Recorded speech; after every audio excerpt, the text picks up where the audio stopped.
Good morning. Got my beautiful pink earbuds in.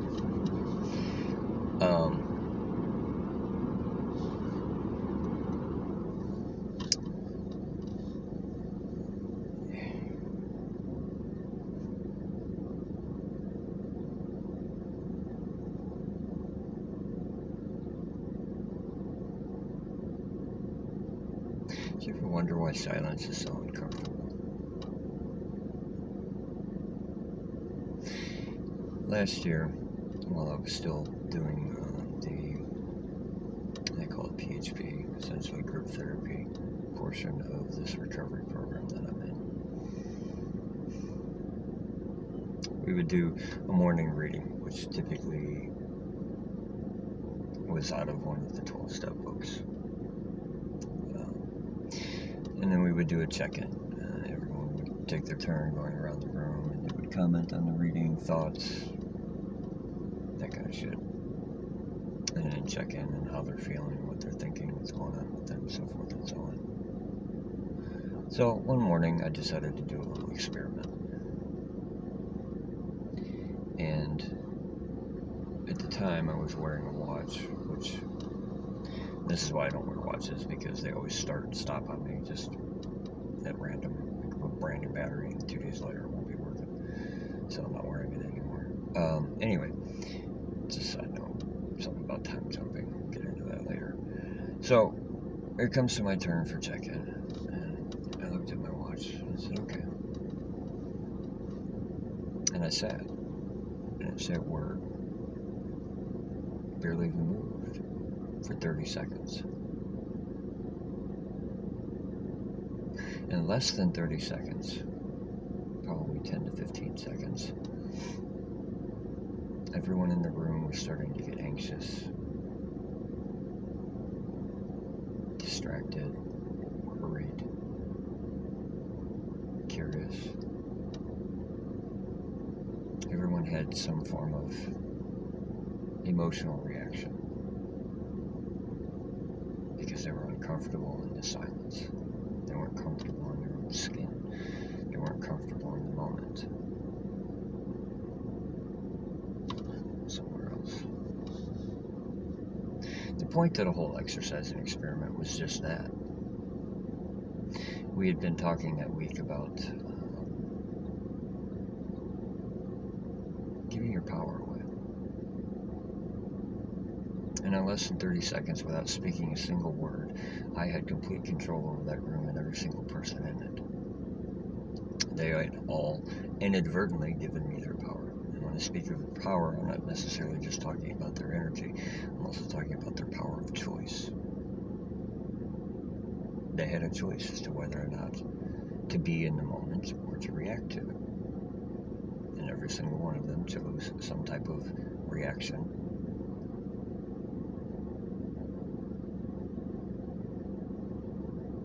And I didn't even have to lift a finger. I didn't say a word. I just sat there.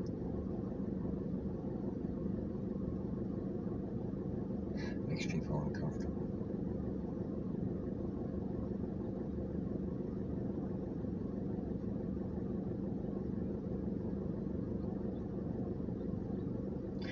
We always have this insatiable need to distract ourselves.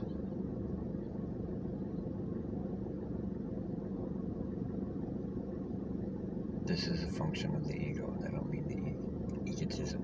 There's a difference.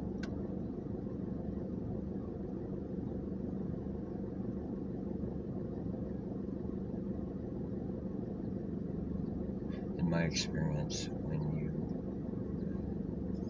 take the time to disconnect from all the distractions and just sit with yourself and your thoughts, that's when you just start to discover the uncomfortable truths.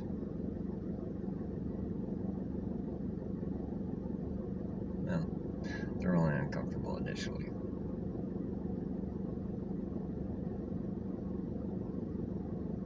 For me, that was one of the first steps in starting to take full accountability for my life and full responsibility for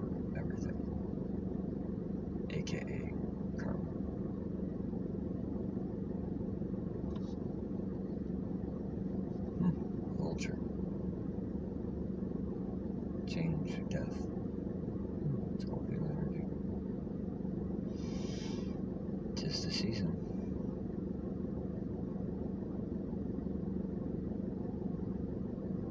Anytime you're engaged with,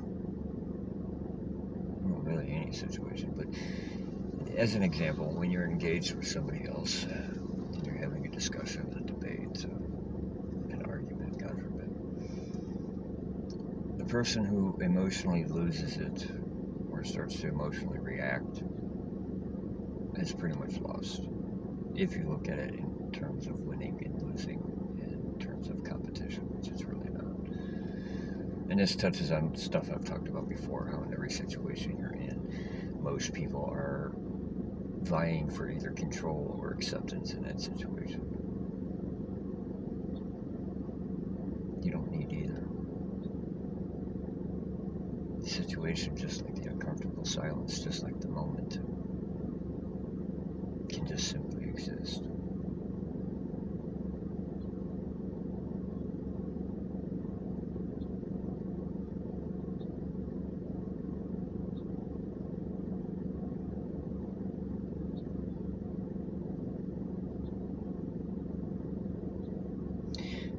When you get to a point where you can sit in silence, alone with your thoughts, in a crowded room, and not have any thoughts of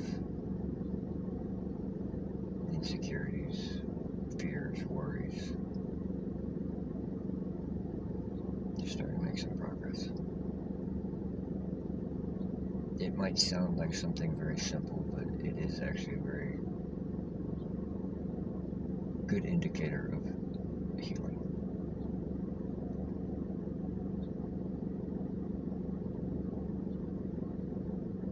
So ask yourself, why does silence make you uncomfortable? Why do you always need to feel distracted or busy? Because believe it or not, putting all of your energy and time and effort into, for example, work, money, giving yourself a sense of stability,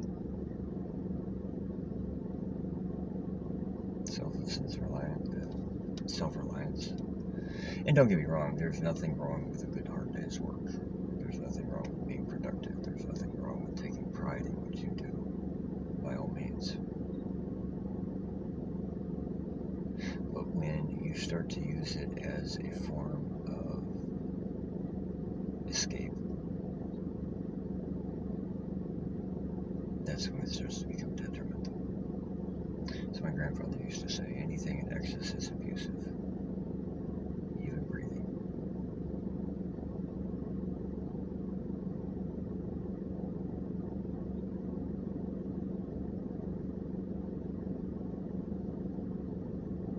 What kind of life is that anyway? Being a workaholic. How are you ever supposed to enjoy the fruits of your labor?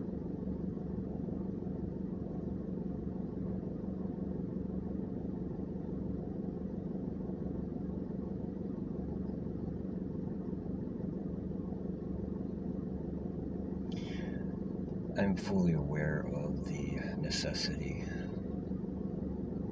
for this, to quote Yoda, crude matter. It's the world and society and the culture we live in. Can't survive without, a job and income and all that. I get all of that.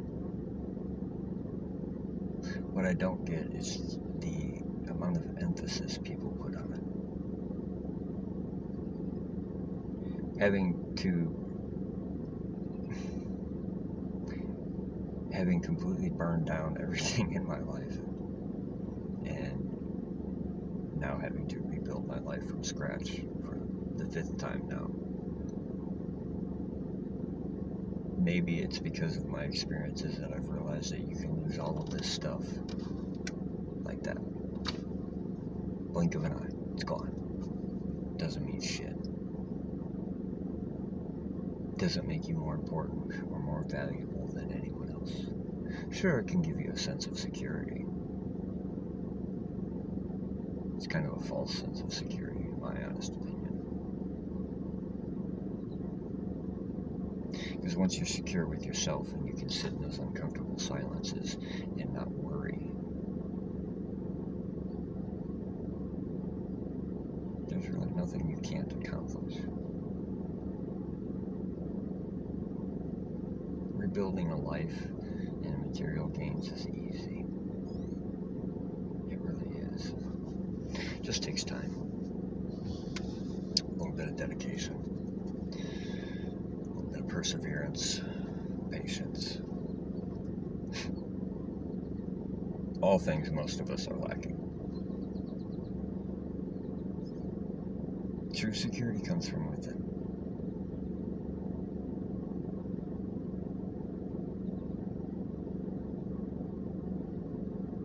Like I said, not that I have a hatred against people who are focused on the material. Not at all. Not at all. But remember to try to find a balance. You could have all the toys in the world that don't mean shit if you're in a loveless relationship. Do you truly feel fulfilled? I have my doubts.